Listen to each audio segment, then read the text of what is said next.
Prabowo, buat siasat Uni Eropa gagal total, RI tolak masuk pada perangkap Barat.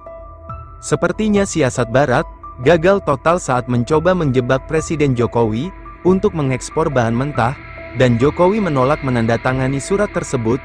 Di masa kepemimpinan Presiden Joko Widodo, memang larangan ekspor sudah tidak dilakukan lagi. Tentunya usaha Barat atau Uni Eropa berada dalam Presiden baru Indonesia, dan lagi-lagi siasat ini digagalkan oleh Prabowo Subianto, karena Prabowo sebagai Presiden terpilih, memutuskan untuk melanjutkan larangan ekspor tersebut.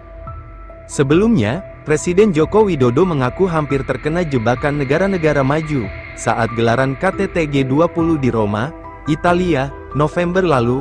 Dalam satu kesempatan, Jokowi digiring ke sebuah ruangan, bersama 16 negara lain, untuk menandatangani sebuah dokumen kerjasama yang belum ia baca sebelumnya.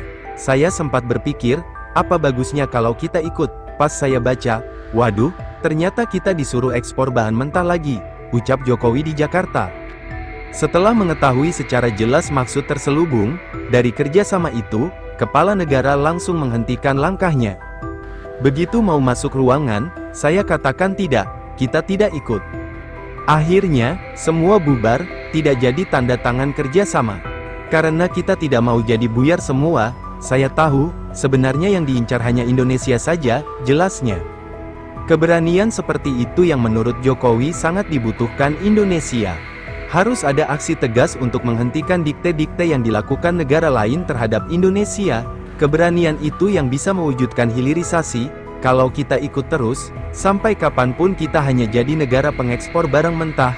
Tegasnya sebagaimana diketahui, Indonesia, sejak tanggal 1 Januari tahun 2020, sudah menghentikan penjualan nikel mentah ke luar negeri. Karena aksi itu, nilai ekspor dari komoditas tersebut meroket sangat signifikan.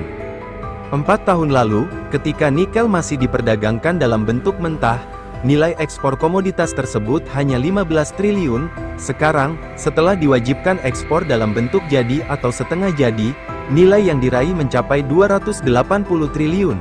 Tahun depan, kita incar stop ekspor bauksit mentah, kemudian tembaga, kemudian timah. Saya yakin, kalau kita lakukan ini, ekspor kita akan naik berkali-kali.